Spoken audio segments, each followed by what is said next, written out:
criminal del mundo. Ya las palabras no dicen lo que dicen, o no saben lo que dicen.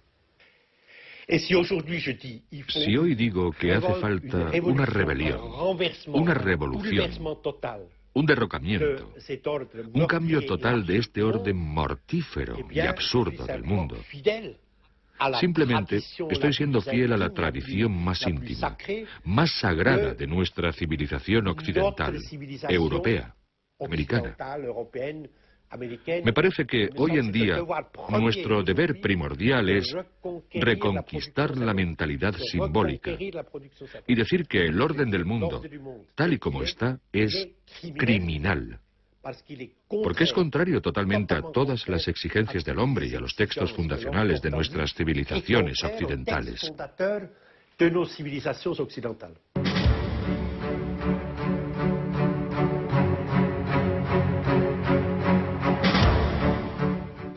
Bin Laden es el demonio profesional más exitoso y el que mejor cumple sus funciones, pero no es el único. Siempre hay algún satán a mano para decirnos: la humanidad corre peligro, este es el último día del mundo.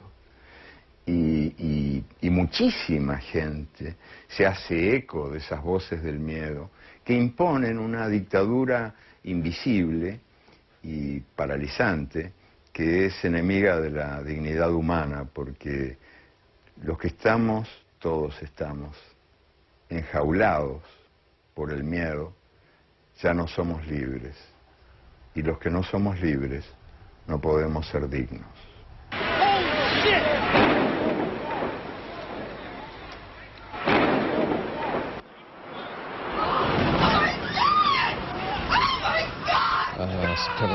El 11 de septiembre de 2001 fue algo aterrador. El terror, el miedo, son herramientas importantes para aquellos que quieren reducir las libertades civiles. Y fue utilizada de modo muy oportunista por el gobierno de Bush, por su fiscal general y por su secretario de Defensa como forma de atemorizar a las gentes y decirles: ahora es el momento de retroceder en esos derechos que habíais asumido durante tanto tiempo. El presidente tiene asesores que le escriben memorándums donde dicen: la tortura está bien porque estamos en una guerra diferente. A todas esas personas desaparecidas, a la gente que está en agujeros negros, nosotros les llamamos presos fantasmas. Probablemente algunos serán torturados, algunos serán asesinados, y eso es algo que la gente da por sentado, lo dan por válido, porque esta gente son terroristas, son árabes, son musulmanes, son otros, no son nosotros, como algunos norteamericanos podrían decir.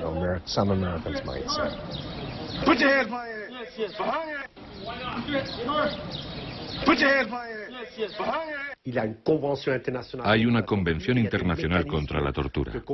Existen mecanismos de control de la tortura.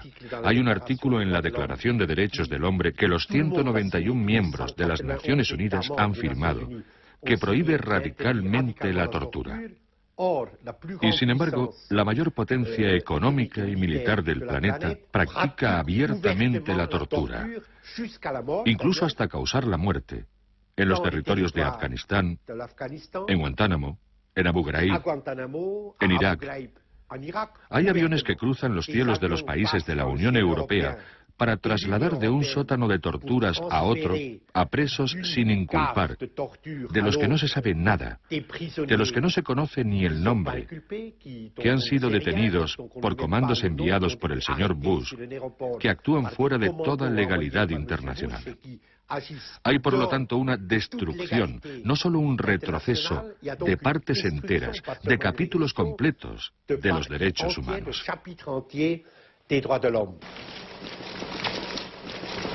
No tenemos ningún indicio de que ha habido ejecuciones extrajudiciales, pero es que no hay información. Entonces no tenemos indicios, pero no es posible saber en ese momento. Human Rights Watch cree que se puede hablar de desaparecidos, porque hay personas, por ejemplo, que han sido detenidos durante más de 3 años y no hay ninguna información sobre su estado de salud, sobre el lugar de detención. ¿Cómo es posible que se haya llegado a eso? Bueno, pues porque eso es imprescindible para que todas las personitas que integramos esta cosa que, en fin, que llamamos humanidad, aprendamos de una buena vez que nos puede ocurrir a nosotros también, que a cualquiera le puede ocurrir. Terminar rapado con un uniforme a rayas, humillado cotidianamente, meado por los perros en un lugar como Guantánamo. A cualquiera le puede pasar. Es lo mismo que lo de la tortura. Si la tortura torturara solamente a los culpables, no sería eficaz.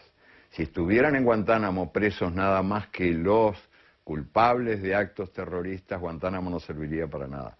Sirven estos ejemplos, estos símbolos del poder, funcionan porque emiten miedo, y emiten miedo en la medida en que le puede tocar a cualquiera. Es un asunto del azar.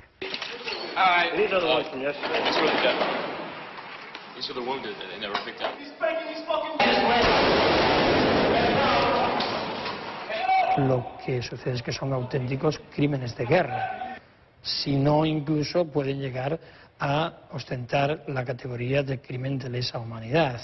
Y ahí está la normativa internacional, está clarísimo, y el poder sobre el sometido es absoluto, y por tanto algún día eso tendrá que investigarse seriamente y sancionarse. No sé si alguna vez lo harán los tribunales militares norteamericanos o civiles o alguna instancia internacional, pero tendrá que hacerse.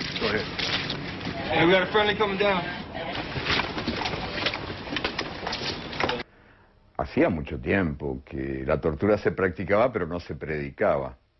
O sea, no se decía. Pero ahora se proclama a los cuatro vientos que la tortura es una maravilla. Y además se lo dice a partir del supuesto falso de que el torturado dice la verdad. Y no es verdad que el torturado diga la verdad. El torturado canta mejor que Gardel, dice cualquier cosa.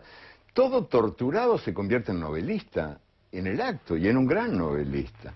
No se tortura para obtener información, eso es falso. Se tortura para sembrar el miedo. Y en eso sí que hay que reconocer que la tortura es eficaz. Y por eso es que ahora la tortura es objeto de publicidad incesante. Porque la máquina del miedo, la máquina de sembrar el miedo, utiliza la tortura para prevenir el delito de la dignidad.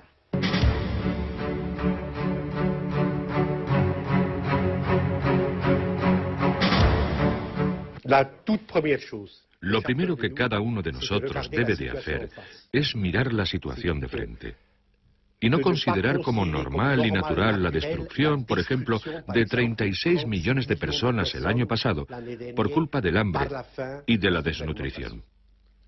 No hay que aceptar lo que los amos del mundo dicen. Son las leyes naturales de la economía, no podemos hacer nada al respecto. Es normal morir de hambre en Etiopía porque hay sequía, porque la gente no sabe trabajar, porque si hubiese un solo muerto de hambre en París, habría una revuelta. Tenemos que rechazar como algo normal la destrucción de nuestros semejantes por este sistema criminal y mortífero del mundo. De ningún modo debemos permitir que nos intimiden los grandes organismos de comunicación, ni las fábricas de las teorías neoliberales de las grandes corporaciones. Porque todas las corporaciones se ocupan primero de controlar las conciencias, de controlar como pueden a la prensa y el debate público. Y tratan de ocupar el debate público para vaciar los cerebros. No es un fenómeno nuevo, pero ahora se da con particular intensidad esta perversa herencia colonial que nos convence de que la realidad es intocable. El miedo al cambio. No se puede. La intención es buena, pero no se puede. Hay que ser realista. Hoy por hoy, cuando los ministros de Economía son los que de veras gobiernan a nuestros países, pero esos ministros de Economía están a su vez gobernados por el gobierno que los gobierna, que es el de los grandes organismos financieros internacionales, o presuntamente internacionales, imperiales, para decirlo con palabras más claras. Hoy por hoy rige esta suerte de ideología de la impotencia nacida del miedo. no se puede. Y yo pienso que ese miedo al cambio es un miedo muy, pero muy dañino, y que es uno de los miedos más poderosos, más importantes en esta suerte de maquinaria mundial del crimen, porque es un miedo que mata la esperanza. O sea, opera contra la voluntad democrática del cambio. Queda una esperanza que considero muy real y fuerte, y es la nueva sociedad civil planetaria. Carlos Marx dijo que el revolucionario tiene que ser capaz de oír a la hierba crecer. En la decadencia del Estado Nacional, de los partidos políticos, de los sindicatos, ante el crecimiento de la impotencia de estas organizaciones, que por otro lado son totalmente respetables, está el imperativo moral que se encuentra dentro de cada uno de nosotros y que hace que en la situación en la que estamos, frente a ese capitalismo asesino, en un mundo asesino, en el sur y en el norte, las personas se unan. A sus 95 años, Ernesto Sábato ya no hace declaraciones, pero quiso releer el texto que un día no lejano escribió, llamando desde la última curva de su camino a la resistencia contra la injusticia. Y las palabras eternas de la ética brotaron con su voz como respuesta individual ante un mundo despiadado. Creo que hay que resistir. Este ha sido mi lema. Pero hoy, cuántas veces me he preguntado cómo encarnar esta palabra, cómo vivir la resistencia. En un tiempo, el surrealismo fue para mí una manera de la resistencia, como lo había sido el anarquismo y mi militancia en la izquierda. Pero ahora la situación ha cambiado tanto que debemos de evaluar detenidamente qué entendemos por resistir. No puedo darles una respuesta. Si la supiera, saldría como esos creyentes delirantes, quizá los únicos que en verdad creen, a proclamarlo en las esquinas, con la urgencia que nos han de dar los pocos metros que nos separan de las catástrofes. Pero no, incluyo, es que algo menos formidable, algo más silencioso, algo que corresponde a la noche que vivimos, apenas una vela, algo como lo que es verdad.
Adonai veishmerecha, Yair Adonai panavelecha vichuneka, Issa Adonai panavelecha, veasem lecha shalom. Que Adonai te abençoe e te guarde, que Adonai faça resplandecer o rosto dele sobre ti e tenha misericórdia de ti, que Adonai sobre ti levante o rosto dele e ponha em ti a paz.